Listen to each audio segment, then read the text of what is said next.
kepala daerah atau bupati mendapat sanksi hak keuangannya 6 bulan tidak dibayarkan. Ini tadi yang saya bilang, ini efek domino kan. Ketika KUHP terlambat, ya wajar. Ya. Sebab kalau aturan yang saya sebutkan tadi, mestinya gitu kan KUHP itu dalam waktu 1 bulan disepakati. Minggu kedua, minggu pertama September atau tepat 8 September sudah sampaikan. Tapi kayaknya memang kalau ngomongin APBD Pak, pemerintah daerah harus belajar dari desa Pak. Kenapa desa? Iya, di Papang Pak ya. Oh iya. Bukan hanya di koran gitu ya. Iya.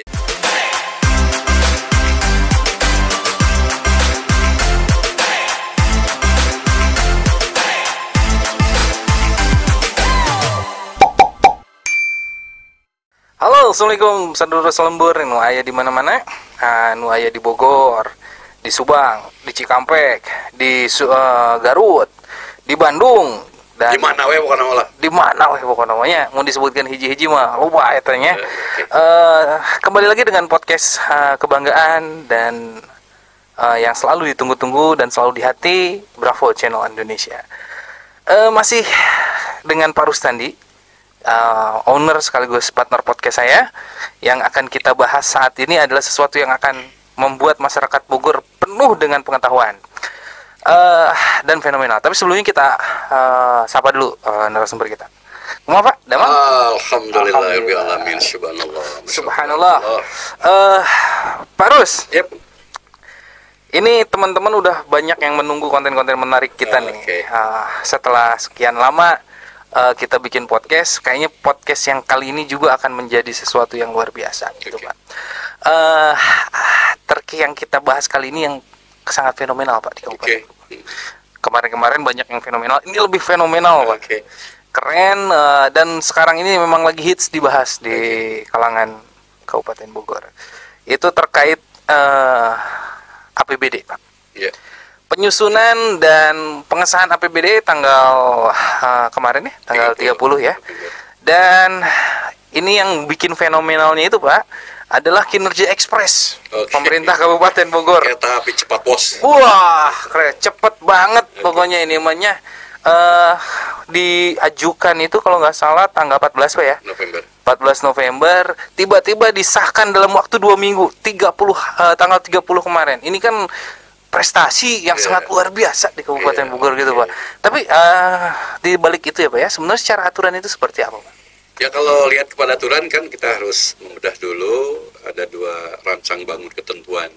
Saya sering dulu menyatakan ada 2 mazhab aturan tentang terkait dengan ber-APBD. Yang pertama adalah aturan yang terkait dengan penyusunan perencanaan pembangunan daerah. Itu ada bab khusus di Undang-Undang Pemerintahan Daerah. Ada bab keuangan daerah.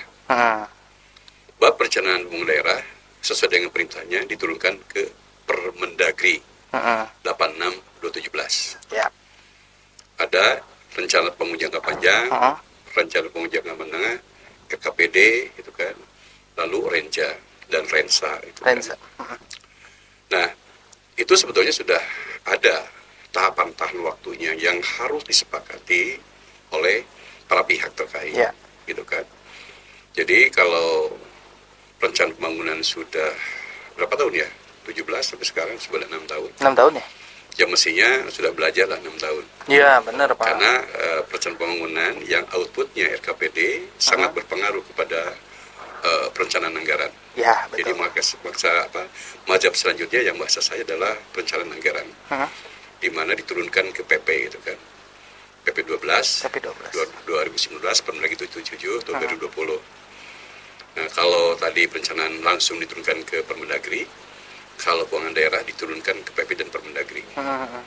Walaupun menurut saya Permendagrinya rasa PP. Gitu kan. Karena pasal-pasal yang ada di PP itu diturunkan kembali, jadi tebal itu kan. Itu punya cerita menarik lah saya ketika membahas itu ya. Nah, apakah yang bersangkutan tepat aturan? Nah, kan kita sering mendengarkan bahwa proses tidak akan mengkhianati hasil. Betul. Nah, di dalam ketentuan, ketika katakanlah RKPD sudah ditandatangani sebagai perkada, sebagai pedoman penyusunan KUHP PAS, itu ada jelas waktunya. di mana KUA PPS itu kan harus sampaikan minggu kedua bulan Juli. 30 dibahas, berarti harus sepakati minggu 2 Agustus. Nah, kemudian itu pun terlambat.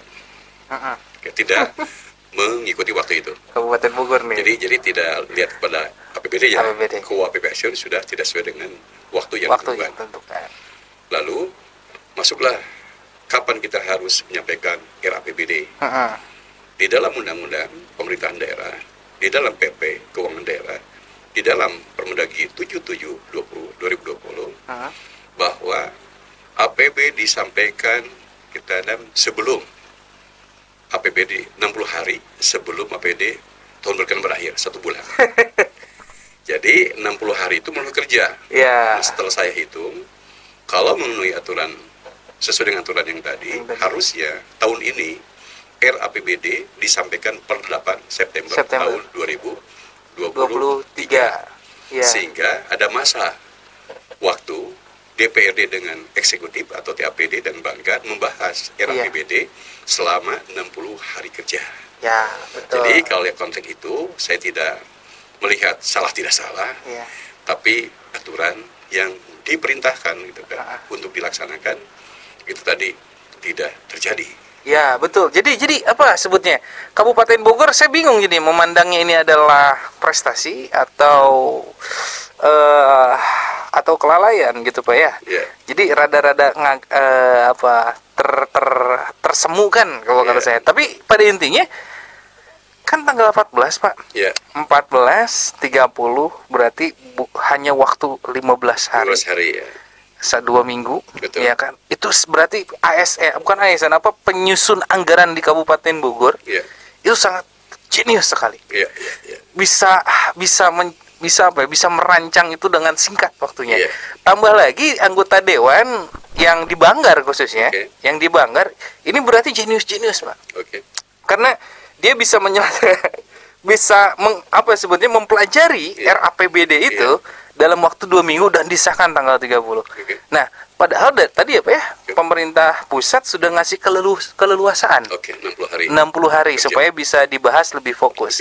Nah, tadi itu ya pastinya sesuatu yang sudah diatur itu sudah menentukan si kualitas itu tadi Pak. Nah, menurut Bapak sendiri nih bagaimana tuh Pak? Kalau saya begini ya, kenapa harus 60 hari kerja? Karena kan RAPBD itu perintahnya itu ketika dibahas kita harus dikaji. Pertama, apakah program kegiatan itu yang ada di APBD sudah sesuai enggak dengan RPJMD?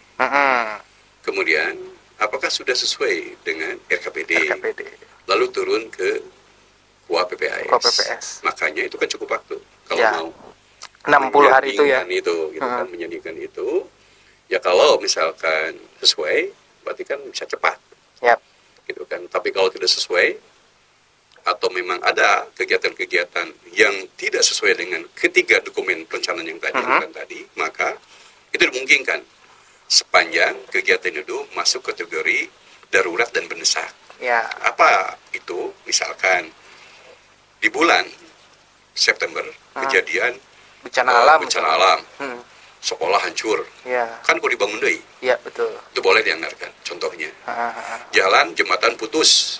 Boleh dianggarkan. Sekalipun itu tidak masuk di dalam dokumen perencanaan maupun KUAPPAS. Boleh. Kan?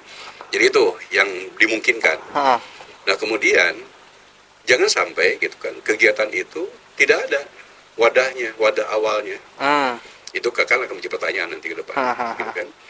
Nah, kemudian hal lain yang perlu diperhatikan ketika kita terlambat menyampaikan RAPBD itu diatur di undang-undangnya, di PP-nya, gitu kan, bahwa kepala daerah atau bupati mendapat sanksi hak keuangannya 6 bulan tidak dibayarkan. Nah, hak keuangan daerah apa hak keuangan pribadi nih Pak? Hak keuangan jabatan. Jabatan. Kan ada gaji, ada biaya profesional, ada upah pungut. Itu tidak boleh, bukan hanya gaji, kan itu hak keuangan. Hak keuangan berarti sampai ke insentif-insentif Pak. Kalau semua yang selama ini diterima keuangan yang bersangkutan diberhentikan 6 bulan. Wow. Bayangin, hanya masalahnya kan kalau yang sekarang bupati tinggal sebulan. Iya. Dan itu bukan sampai hari belum diterapkan. Ya, coba bayangkan kalau diterapkan. Leungit tetap penghasilan. Wah, lain leungit deh. Muriang bupati lagi langsung. Itu yang harus diperhatikan. Ya, gitu ya, kan. ya. Jadi melihat saya melihat bahwa ada suatu proses yang tadi tidak sesuai dengan tepat waktu. Ada dua nih yang saya lihat. Karena kalau perencanaan pembangunan itu tidak ada sanksinya tuh. Ya, betul. Tapi kan sebagai aparat harus patuh, ya, karena aturan untuk dilaksanakan. Bukan untuk diatur-atur. Bukan untuk gitu, itu ya. Gitu. Iya Pak. Jadi apakah gitu ya asumsi publik nih, asumsi publik adalah, nah dibuburu ya, gitunya. Cepat banget nih, jarang nih kabupaten yang merencanain keuangan secepat dan seekspres ini kan gitu ya Pak ya. Cuman Kabupaten Bogor doang nih. Apakah tadi teh ya Pak? Bagaimana nanti di saat realisasi gitu kan? Apakah itu memang sudah terdiskusikan dengan baik dengan dewan dalam waktu 6 bulan? Bukan 60 hari. Dalam waktu 2 minggu tadi. Ya kan, sedangkan anggota dewan kita ada 55. Iya. Yang punya dapilnya masing-masing gitu kan, punya kepentingan dan aspirasinya masing-masing. Itu realistis nggak sih Pak? Ya tadi ya, kalau saya kan masuk ke area situ agak jauh karena kita tidak bisa membayangkan suasana pembahasan. Apa yang terjadi di situ? Iya. Tapi kan ini tadi yang saya bilang, ini efek domino kan. Ketika KUHP terlambat, ya wajar. Ya.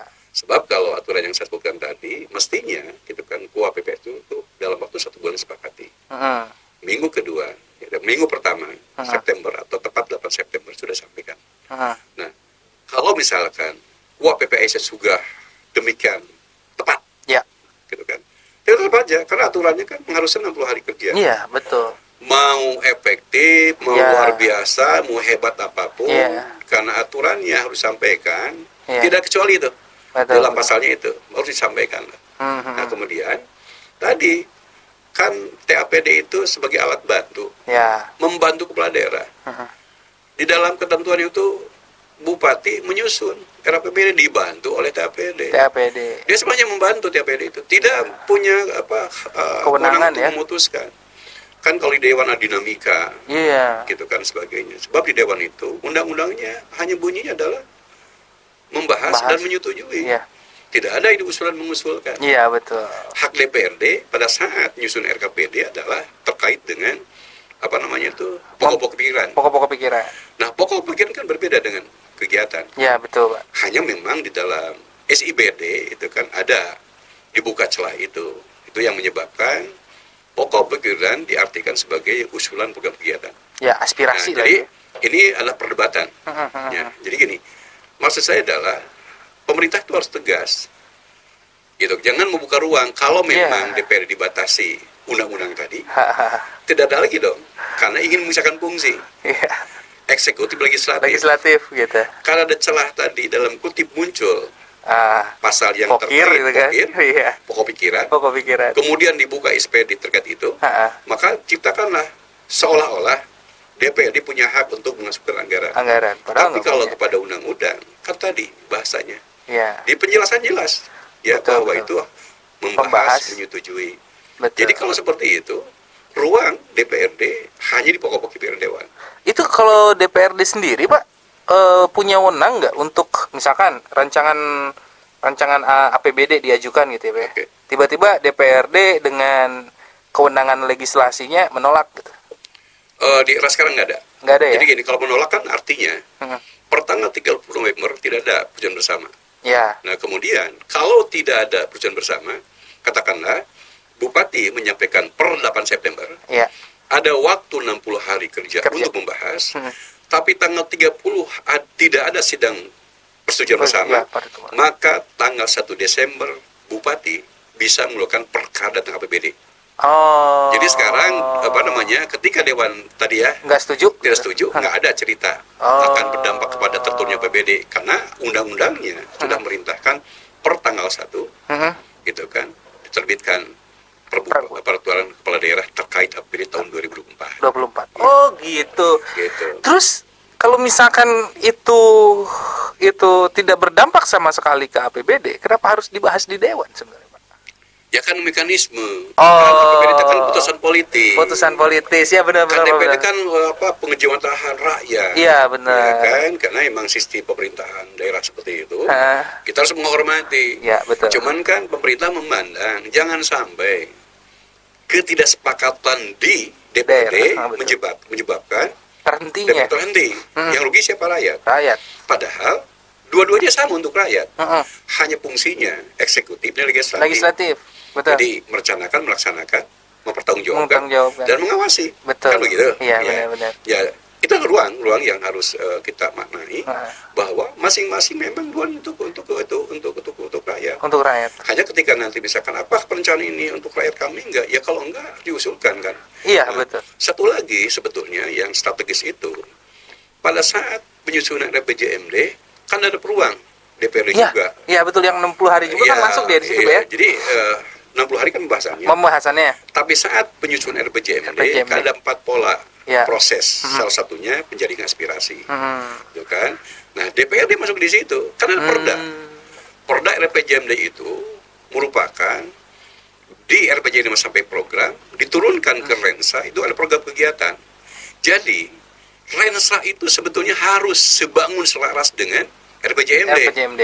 Di situ ada ruang DPRD untuk mengoreksi. Ya. Apakah program kegiatan yang diturunkan di Rensa itu sudahkah sesuai dengan tadi aspirasi kami? Betul. Karena gini, ada sekian 1000 katakanlah persoalan. Ada yang ingin disampaikan 200 persoalan. Cocok nggak dengan aspirasi warga kami? Suarakan di situ. Nah itu Pak, benar Pak. Jadi itu yang sekarang saya sanksikan. Iya betul. Apakah saat pembahasan di DPRD itu ketika RPJMD sudah dilampirkan nggak rancangan Rensanya? Karena bagaimana mungkin kita menyusun program akumulasi dari kegiatan subkegiatan tanpa kita belajar tentang itu, membaca tentang itu. Makanya ke depan itu dalam pembahasan nih, saya berpikir untuk yang akan datang RPJMD itu walaupun perintahnya disampaikan dengan program, karena di situ harus bersamaan penyusun dengan Rensa yang diturunkan sampai ke subkegiatan, maka itu harus dilampirkan ke DPRD. Nah, itu. Sehingga nanti bahwa RPJMD Rensa betul-betul sudah dikaji, sehingga di tahun-tahun berjalan, kata 5 tahun, tidak lagi pertanyaan. Ya, benar Pak. Kegiatan saya mana nih, aspirasi saya? Iya, aspirasi saya nggak masuk nih kayaknya nih. Sekarang kan khawatir. Saya kan khawatir, bukan menuduh tidak. Iya, betul. Khawatir nih, hanya program aja. Bahkan program gue tidak dalam misalnya RPJM, yang penting RPJ jadi weh. Iya, benar. Gitu kan? Siapa tidak mendalami itu, tidak melihat apa kegiatan sebagian, bahkan input output tidak tahu. Nah, itu Pak. Padahal APBD itu adalah ingin merubah sebuah keadaan yang lebih sejahtera lah bahasanya. Ya, dari yang sekarang. Didukung oleh kegiatan. Nah, kalau belum, ya berharap nanti berkeringat. Bertempur dalam bahasa itu. Iya. Antara paribut lah ya tanya. Penyusun dengan bupati dengan DPRD yang diwakilkan kepada tim penyusun RPJMD. Diskusi dengan SKPD bahwa itu Rensanya. Pada saat kita membahas RPJMD, bahwa itu dokumennya, rancang bangun Rensa seperti apa. Karena kan harus nyambung. Antara program kegiatan itu hanya tadi cerita RPJMD pada titik program, lalu Rensa program kegiatan. Nah, kalau itu tidak disusun sejak awal, wajar kalau ada pertanyaan, apakah aspirasi saya masuk atau tidak? Nah, itu. Nah, kalau itu jalan, insya Allah damai itu tiap tahun tuh. Nah, bahasanya tenaga ahli atau siapa Ibu Nuni ya kalau nggak salah di UGM mengibaratkan bahwa RPJM itu 5 tahun katakanlah dieksekusi, disimpan di 5 lemari. Tahun pertama 1 lemari selesaikan. Betul. Apakah programnya terbiayai nggak? Mencukupi nggak? Dananya ya? Dana dan sebagainya, bahasanya tuh kan itu. Kalau terselesaikan berarti 1 lemari selesai. Tapi kalau belum selesai, sisa tahun pertama turun ke tahun kedua. Terus dan sebagainya. Nah, kalau misalkan 5 tahun itu selesai, masih ada sisa, bisa menjelaskan. Asumsi yang dibangun kenapa ini tidak selesai. Berarti ada persoalan. Betul. Apakah anggarannya itu tidak mencukupi dan sebagainya. Betul. Tetapi misalkan kalau nanti kita punya defisit, ya dengan anggaran yang minimal, tapi ada sumber anggaran yang lain, itu kan bisa juga dijawab. Ya, betul. Bisa menjawab gitu kan. Nah, itu yang mungkin kalau belum nih. Kalau belum, maka itu harus dilakukan. Nah, kemudian pada pada saat kita musrenbang, baik musrenbang RPJMD, RKPD, itu dibuka. Jangan hanya disimpan doang. Substansinya aja gitu. Tapi lampirannya yang disampaikan ke masyarakat.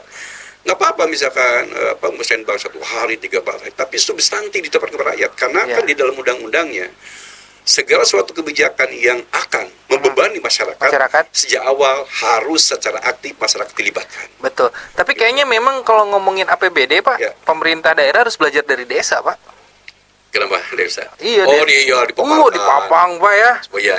Bukan hanya di koran gitu ya. Iya. Ditempel spanduknya gitu. Kegiatan tahun ini anggarannya segini.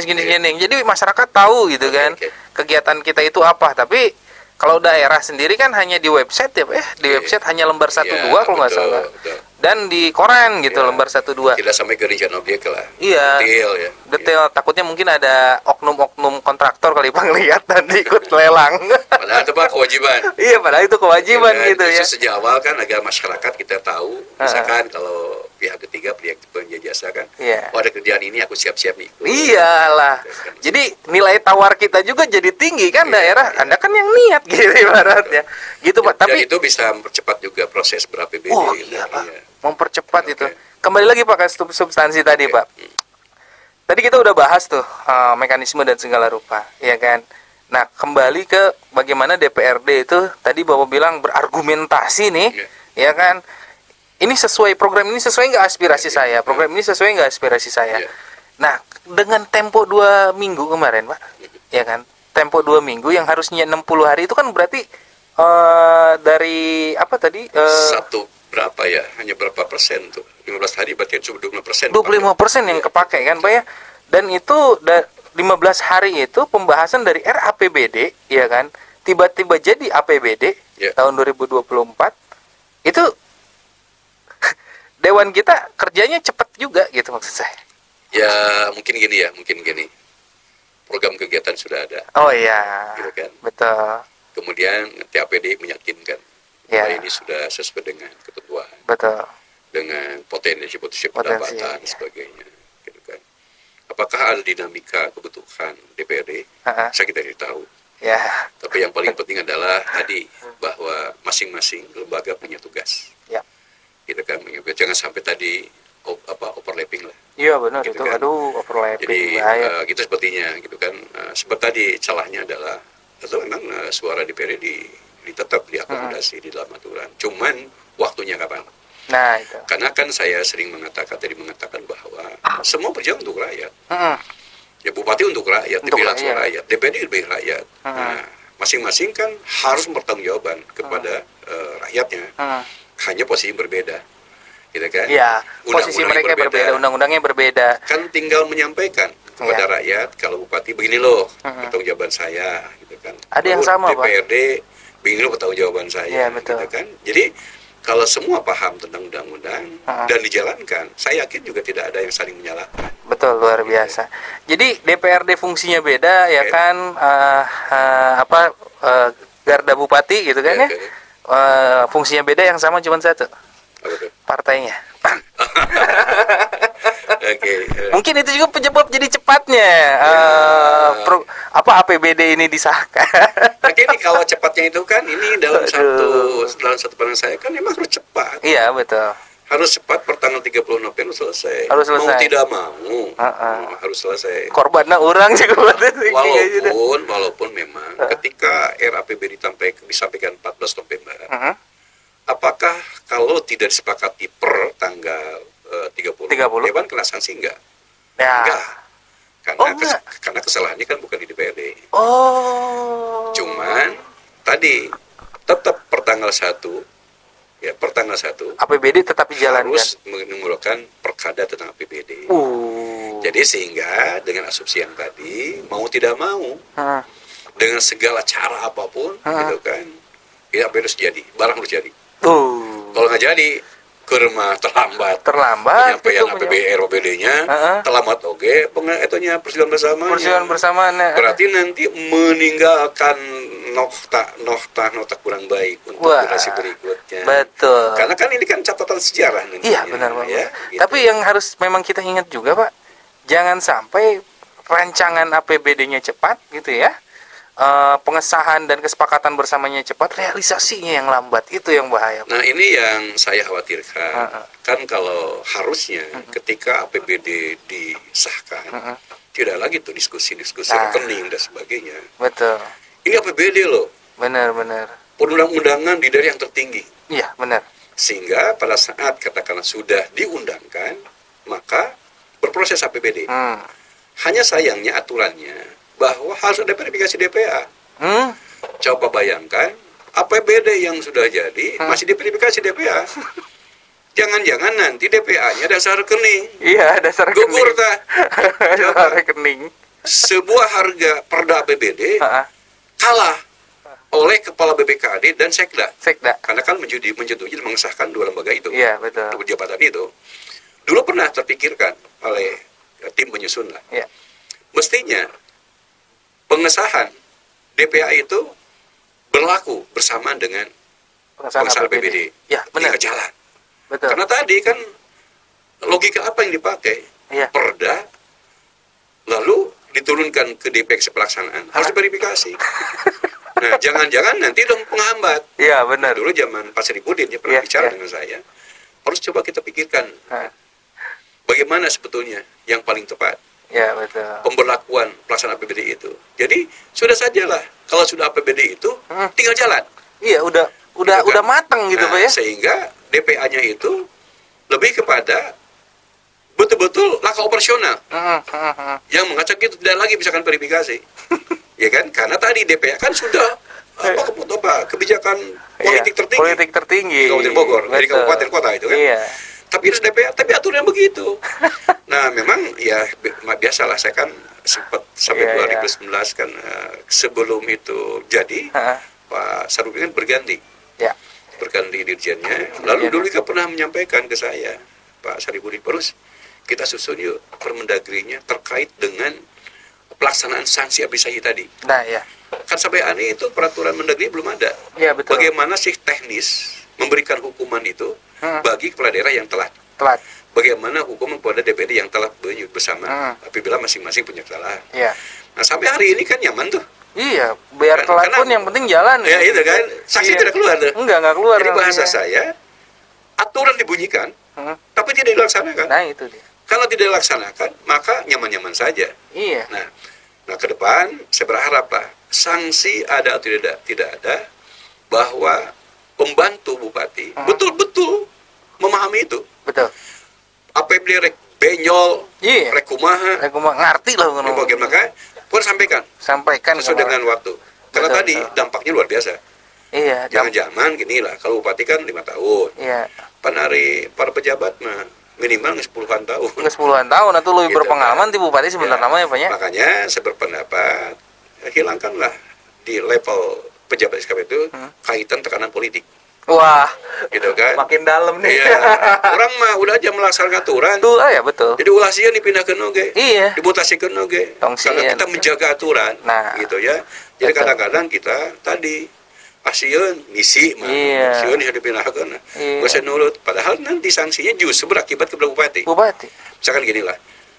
Bupati tidak paham tentang sanksi. Atau cek bupati misalkan, "Anggus lah laksanakan weh."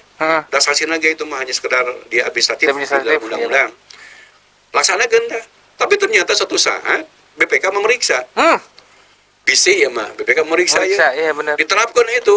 Waduh. Apaan bisa menyalahkan. Genep bulan pegajian itu. Ya, kan? Jadi maksud saya, semakin ini kita harus cerdas ya. Iya. Karena pemerintah sudah membuka ruang sedemikian indah. Bener. Jadi hari ini kalau saya, kalau aturan sudah demikian indah, semakin hari semakin bagus. Bahkan semakin fleksibel, Pak ya. Dulu kan saya pernah menyampaikan di dalam pembahasan RPP keuangan daerah, Pak. APBD kan berproses sejak katakanlah Januari. Bahkan di level desa sudah Desember ya. Kemudian terus mengalir. Bagaimana kalau ada peristiwa tadi yang saya ceritakan bahwa yang ditampung di mendesak ya. Ada peristiwa kegiatan yang harus dieksekusi tahun berikutnya tapi dia diberikan perencanaan. Nah, saya tidak tahu ya apakah tadi di Permendagri itu muncul bahwa boleh ya. Yang asal mendesak itu apakah ini olah pikir saya itu bukan. Tapi yang penting buat saya itu membanggakan. ketika Permendagri itu keluar, itu ada pasal itu. Luar biasa. Jadi kalau jangan ragu, kalau misalkan ada kegiatan yang terkait dengan kebencanaan, dengan mendesak, prioritas banget, ada aturannya. Jadi sudah semakin indah, semakin melindungi SKPD atau bupati. Tinggal kita berbuatlah semakin cerdas semakin hari. Untuk cerdas itu berkomunikasi, berdiskusi, bertanya. Jangan kita merasa pintar sendiri. Nah, itu Pak, bahaya Pak. Ya gitu kan.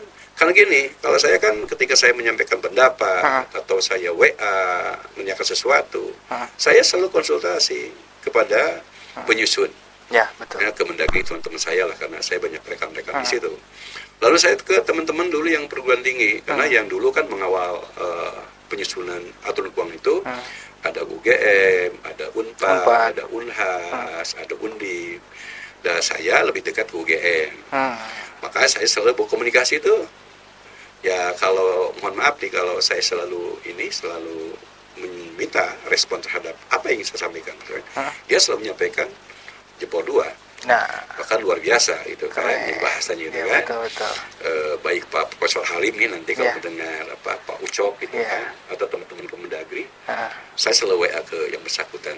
Karena tadi saya kan lama punya teman parlot diskusi di sana kan sejak tahun 2006 lah saya di sana. Luar biasa. Saya 2019. Jadi teman-teman yang eselon 2 sekarang itu dulunya mungkin sudah bersama-sama saya ketika saya sudah jadi asisten gitu kan. Iya benar. Eselon 2 sekarang beliau sudah jadi dirjen gitu kan. Tapi itu kehidupan.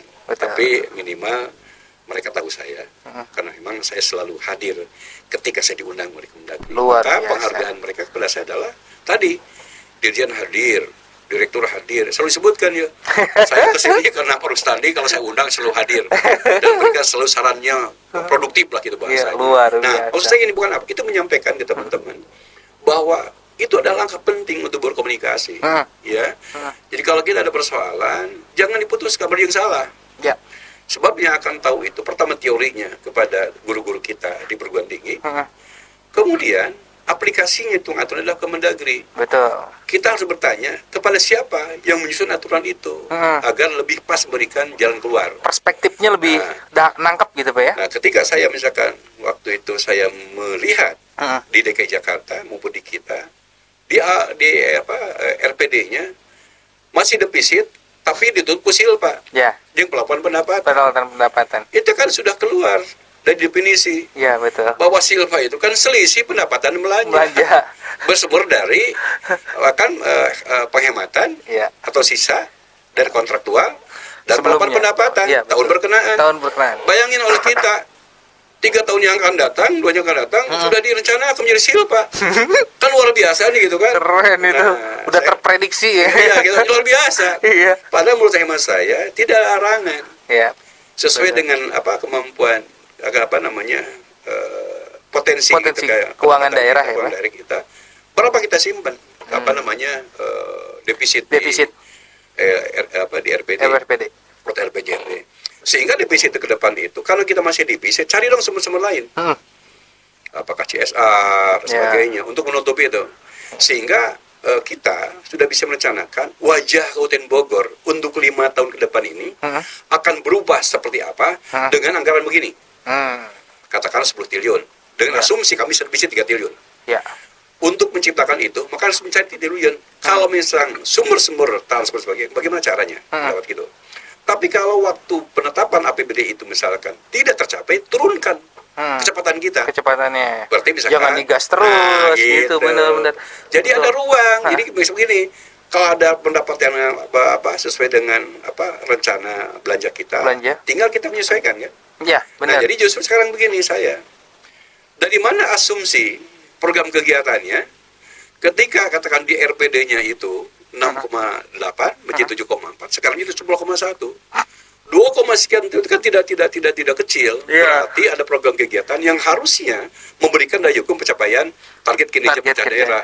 Betul. Itu belum ada loh di RPD-nya. belum Pak. Karena kan sudah maksimal. Dengan tadi angka tadi. Benar. Nah, sehingga serta-merta dalam tanda kutip nih, berarti RPD sudah berubah. RPD sudah berubah, kami sudah berubah akibat tapi itu memungkinkan misalkan andaikan bahwa pelampuan pendapatan itu bersumber dari peningkatan bagi hasil, peningkatan DAU, DAK yang sudah diarahkan, gitu, seperti itu. Nah itu di aturan memungkinkan. Ketika misalkan program kita tidak APBD, tapi tiba-tiba pusat itu memberikan kontribusi yang lebih dari yang kita rencanakan, memungkinkan. Tinggal jawabannya itu. Tapi andai kan tidak, kan berarti kan. Tapi walaupun itu, toh tetap kan berpengaruh kepada kinerja kita. Ya pasti Pak itu. Dengan uang hasan 8 jadi 10, ya, apa sih wajah Kabupaten Bogor di depan? Harus berubah dong. Kita bisa menjawab itu. Betul. Sekarang itu wajahnya tetap di 6,8, gitu kan, rencana wajahnya, tapi sudah jadi lebih semakin ini gitu kan. Ini perspektif masa depannya udah melangkah jauh banget itu Pak. Gitu. Kan kita pendapatan berarti 6,8. Asalnya kan 6,8. Belanjanya 7,4. Defisit 5, sekian. Ditutup dari antara lain itu kan masih ada defisit tuh kan. Tiba-tiba sekarang katakan 20,1 kan ada pelaporan tuh. Masih ada pelaporan. 10,1 ya. Syukur-syukur gitu kan bahwa kelebihan itu murni dari itu dibelanjakan untuk memberikan kontribusi kepada peningkatan taraf kehidupan kesehatan masyarakat. Nah, itu luar biasa. Itu kayak tadi Pak yang kita contohin. Jadi jangan sampai si ibu ngerencanain belanja 10,1 ya kan. Sedangkan gaji si bapak cuman 6,8. Kasihan nanti. Gini kalau hutang deh ke warung Pak. Dari sisi itu ya, gini. Karena memang kalau di level provinsi dan kabupaten kota memang unik. Ya. Karena kita ketika APBD sudah diisi bersama, itu masih ada kemungkinan sumber pendapatan, dana transfer yang belum dihitung dengan benar, baik di pusat maupun provinsi. Sehingga turunnya misalkan apakah ketika pembahasan, apakah APBD-nya setelah disetujui bersama itu memungkinkan. Tapi yang paling penting adalah apapun sentuhan kelebihan itu, penambahan itu dalam tadi jelas ada di koridor perencanaan pembangunan gitu, seperti itu. Nah ini yang sampai hari ini belum terakomodasi karena tadi tiba-tiba misalkan provinsi menganggarkan yang tidak di koridor RPJMD. Alangkah baiknya memang harusnya sejak awal itu direncanakan. Itu direncanakan seharusnya. Jadi provinsi itu ketika dia menyusun RPJMD-nya provinsi sudah ada asumsi Kabupaten Bogor nanti akan dapat ini sehingga kita pun di RPJMD-nya sudah menampung bahwa kegiatan ini loh APBD Kabupaten Bogor ini sumbernya provinsi atau pusat. Nah sekarang itu tidak ditemukan. Bahkan saya dulu pernah kepada yang mewakili di Jawa Barat, Bu bisa nggak Jawa Barat sudah mengasumsikan apa aja yang akan sehingga ditampung di itu di APBD kita. Jangan kemudian dia hanya sekedar karena aturan memungkinkan angkelah. Padahal sebetulnya kan objek pembangunan di mana-mana lagi ada desa dan kelurahan gitu lagi yang wilayahnya ada kabupaten kota gitu kan. Jadi sesungguhnya harus dilakukan itu. Jadi ada tanda tanya kita. Jadi sebetulnya pengaruh ketidakkonsistenan kita banyak faktor. KHJ misalkan ada kondisi kita, yang kedua ada pengaruh pusat dan daerah tingkat satu provinsi yang menyebabkan kita tadi misalkan asumsinya 10,1. Berarti ada harapan lebihnya itu dari sebetulnya dari pendapatan lain karena kan kapasitas fiskal kita sudah kehitung yang murni itu kan pajak kita berapa distribusi apa. Selebihnya kan kita menunggu dalam tanda kutip alokasi pusat dan transfer. Bayangin kalau hari ini bahwa dominasi kan masih tetap dari dana non pajak daerah. Gitu. Luar biasa. Mantep nih Pak pembahasan sekarang nih, dikupas tuntas nih APBD. Cuman ya nanti next kita akan bahas lebih dalam lagi. Kita bakal saksikan bagaimana APBD 2024 dengan 10,1 miliarnya, sekian miliar, dan pendapatan kita yang estimasinya hanya 6,8 awalnya gitu kan, bisa berjalan dengan baik dan memberikan kesejahteraan bagi masyarakat gitu Pak ya. Betul. Luar biasa. Sebelum kita tutup nih Pak, kalimat terakhir dong buat tema kita kali ini. Kalimat terakhir adalah ini sudah kebijakan daerah. Apakah itu kebijakan politik? Saya lebih tepat mengatakan ini kebijakan pemerintahan daerah. Karena DPRD dengan bupati sudah terjadi. Pergantian SKPD sudah terjadi. Maka mudah-mudahan ini adalah kado istimewa untuk bupati yang terakhir di 30. Betul. Karena nanti akan melihat kan, rekan-rekan saya memberikan kado ternyata APBD dikelola dengan baik dan benar. Untuk PJ yang akan datang, ternyata biasa. Saya tidak pusing-pusing nih gitu kan, ternyata sudah canggih lah bahasa saya itu kan. Itu yang diharapkan. Luar. Nah, untuk itu tadi berkomunikasilah, berdiskusilah. Betul. Mun rapat tuh lah loba ngobrol. Ngobrol ke mana? Loba substansi itu diputuskan. Makanya kan saya bilang pernah mengatakan kan, inovasi itu intinya kecepatan berpikir untuk mengambil suatu kebijakan. Nah, betul, agar SKPD nyaman. Ya. Rapat tapi kebijakan urut gitu kan. Jadi wes serba ragu. Itu yang ulah mata kade dan bahaya ya. Bahaya. Jadi karunya SKPD. Jadi disebut ngabeakeun kejo nah, gitu kan jauh-jauh nu warna lila. Aduh, luar biasa. Keputusannya tadi ngambang gitu. Mudah-mudahan lah apa namanya dengan suasana baru. PJ baru setahun. SKPD juga sekarang banyak yang bergeser. Dan mudah-mudahan sebuah energi baru untuk sama-sama bersemangat dalam rangka mewujudkan kesejahteraan rakyat Bogor. Karena itu kado yang istimewa. Luar biasa. Jadi gitu. Kado tahun baruan itu dari Bupati Iwan Setiawan yang akan habis masa jabatannya nanti adalah APBD 10,1. Ya. Dan kan? Peninggalan kado untuk pejabat Kabupaten Bogor berikutnya juga, PJ-nya ya kan. PJ bupatinya dikasih kado juga nih spesial 10,1 gitu. Yang diputuskan hanya dengan waktu 2 minggu. Jadi kayak gitu Pak Rus kita tutup ya kan, atur nuhun sadulur salembur. Jangan lupa like ya, komen juga ya Pak ya. Terus subscribe, share juga videonya, dan yang suka nonton ya kan, jangan nonton doang, klik tombol subscribe-nya tuh di bawah ya Pak ya. Iya penonton nama loba gitunya kuat aya nu sampai ribuan gitu. Tapi subscribe-nya aduh ya Allah, subscribe lah untuk dukungannya Pak ya. Tapi syukurlah kita hari ini kan sudah hampir 1.000 ya. Iya udah hampir 1.000. Tapi tetap berharap kita cepat gitu. Dukunglah supaya kita bisa bahas terus ini yang konten-konten menarik. Jadi seperti itu, sadulur salembur, saya dan narasumber pamit Pak. Mangga. Assalamualaikum warahmatullahi wabarakatuh. Waalaikumsalam warahmatullahi wabarakatuh. Bravo. BCI selalu di hati kita. Mantap. Mantap.